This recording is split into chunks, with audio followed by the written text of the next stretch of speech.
Right, so we are back again for another Q&A at Romford Horrific 2026, this time talking about the feature-length Carry the Darkness. And now I have director Douglas Forrester here to talk about the movie. So, first of all, am I right in saying this is your first film? It's my first feature. Your first feature? Yeah. It is my first feature-length film. I had two shorts before this, one of which was like very much spiritually, not like narratively like the same, but spiritually sort of similar and trying to do something. This movie was a lot better than that, thankfully. First of all, what made you want to be a filmmaker, and why would you do that to yourself? Yeah, I see what you're doing there at the end of that question. Yes, it can be suffering, but it's also much joy and allows you to come back to the UK for the first time in like over a decade. So there's a lot of advantages to it. But yes, it's very arduous. But I would say it's more arduous to do something that you despise with your life. The pain and loneliness of trying to come up with a story and then like edit it. The time on set is much more fun. You're with other people and that's incredible.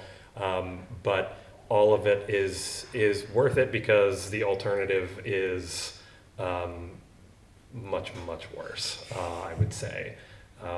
Until I became a filmmaker, I was doing like administrative work, which if you get joy out of doing administrative work and can tolerate it, then good on you. But I worked for a company called ASCAP for a long time, and it was just suffering.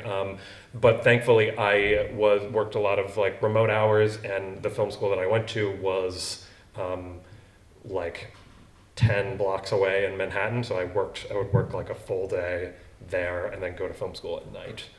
And I did that, which was insane. When I look back on that, I'm like, how did I do that? But I did that like 2017 through like 2021, and we started shooting this in 2021. So this was like my thesis as well. But when I graduated, I just submitted to them the like 2-hour and 20-minute vomit version of the movie.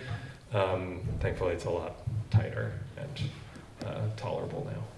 And with that in mind, we are in 2026. This movie is set in 1993, but honestly, it couldn't be more relevant than right now. Obviously, with the sort of small town mentality that's run through this film, the Satanic Panic sort of era that we're going through with this film. What made you want to tell this story, and how did it begin in your head?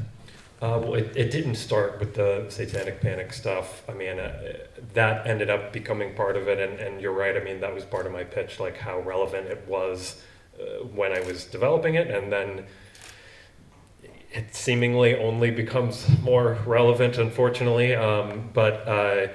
It was initially just like the idea of it was like a guy, a photographer. I was taking like a film photography class in Brooklyn, and the teacher was this like metalhead, like greasy metalhead guy, and he's awesome. He came to our premiere in Manhattan, but he showed me these like medium format giant like negatives of him like exploring like abandoned buildings in the woods, and I had similar memories of like my brother and like small town stuff in Sykesville, Maryland, where I grew up, I sort of pitched this like short film of this guy whose dog gets abducted by a monster in the woods and has to try to convince the town that this monster is real, and he's trying to get like photographic evidence.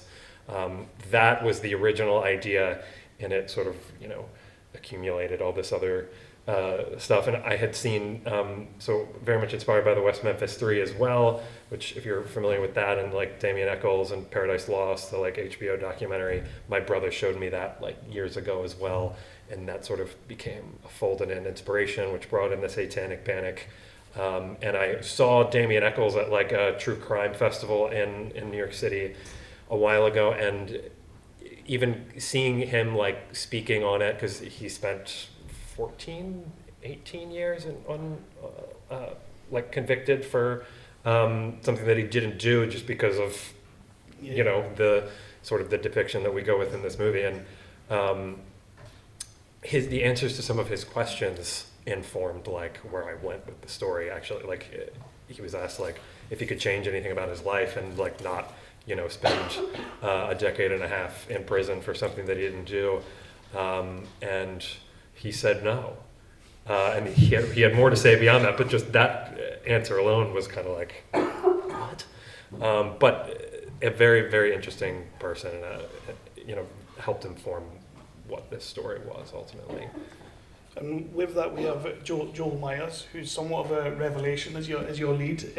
Young lad, how did he come to the movie, and what was your preparation in sort of, because obviously it's a time that he's not really from, getting him ready for this movie?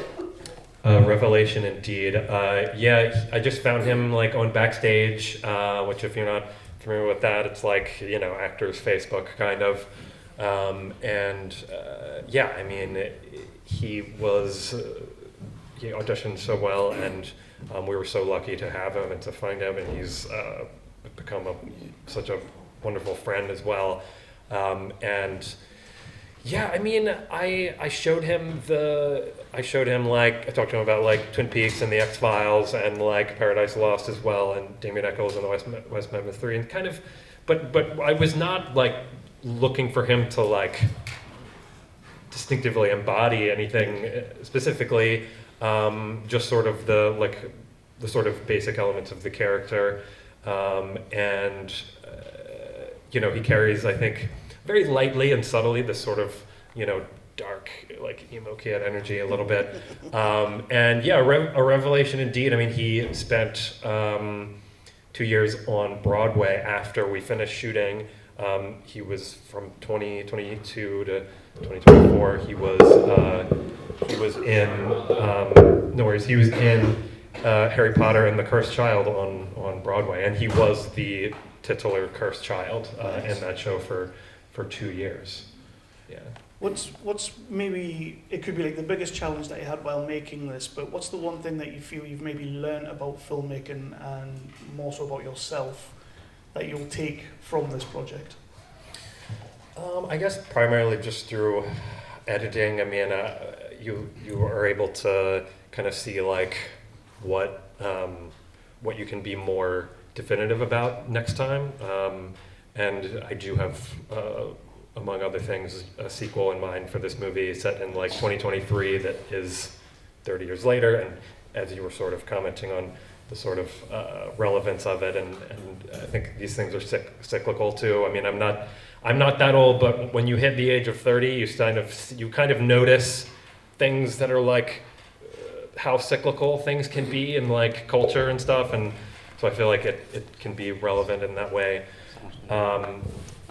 And so I think primarily through editing, though, that's been the main thing of discovering I can be more, hopefully the assembly of my next film isn't 50 minutes longer than the final cut of it.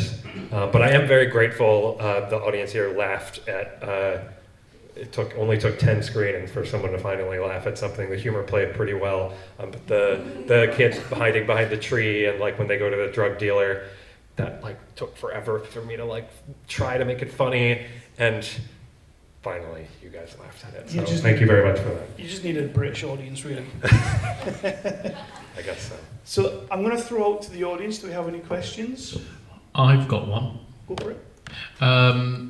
I like to think that every filmmaker, when they make a film, they have a moment in the film that they are the most proud of. What was your proudest moment of the entire shoot?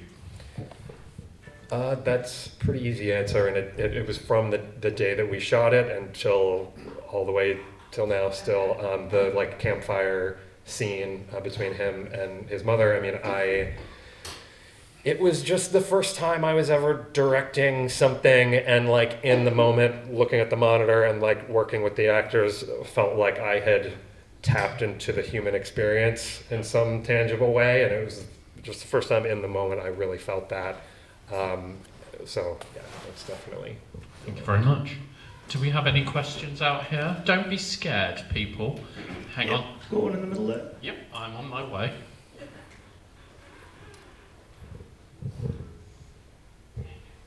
Thank you. Just a little question. Was there any particular urban legend or myth that inspired your evil in the film? Well, so when we were crowdfunding for the film, actually, and even up until like a month before we started shooting, it was not a doppelganger situation. It was actually like a monster, and like a monster who was like the sidecar of like this evil guy. I think it ended up better than that, but yes, on the way to that, there was like the Wendigo, which I don't know if I'm saying that right, but lots of like, I deep dived into some sort of American like cryptozoology and stuff. So Wendigo was the primary one, and like obviously Bigfoot, like to a certain degree. Actually, I feel like most small towns have some sort of cryptozoology like in their history. Like in my hometown, actually, there is like a Bigfoot myth. So loosely pulling from those things, and then like I had to make fun of it as well, and I used the Steely Dan squonk joke as well. So it still is like kind of peppered throughout the movie, even though I ended up kind of abandoning it as the like actual mythology thread in the movie. We got any other questions out here? No, they're all very scared. So another one that I had is obviously it's set in the 90s, so you've got to like try and stay true to that period. And I read on your Film Freeway synopsis that you're a bit of a nerd as well. What was the hardest prop to get to set that period? I mean, hardest, I'll just go with financially most difficult. It would be that car, that 91 Blazer, which was such a discovery when I found it. But yeah, I bought a car for a movie and then sold it for profit. Not much, but then all that movie went right back into that money went right back into the movie production, and I'll never see a dime of that again. But it was something that I spent a considerable amount of time, and I've never actually. It's the only car I've ever bought in my life. It was for a movie. Yeah. So. And for my last one, we're back in the 90s. Video shops were a massive thing. 3 for 2s for the weekend viewing. Your movie is going to be one of the 3. What other 2 movies from the 90s specifically would you have to go along with your movie? So probably I'd go with 2 other films from the same year that this movie is set. Okay, and they're 2 of my favorites. The Fugitive, which I think is such always an inspiration for me. I love that movie so much, and everyone laughed here too at the moment when he comes in and he's like, "I'm fine," and he waves his hand. It was before he knew he was going to be a wizard, actually, on Broadway. But I was like trying to like in directing him for that scene, I was trying to get him to like channel some sort of Harrison Ford energy, and like especially with the hand movement, and pointing would have felt maybe too on the nose for Harrison Ford.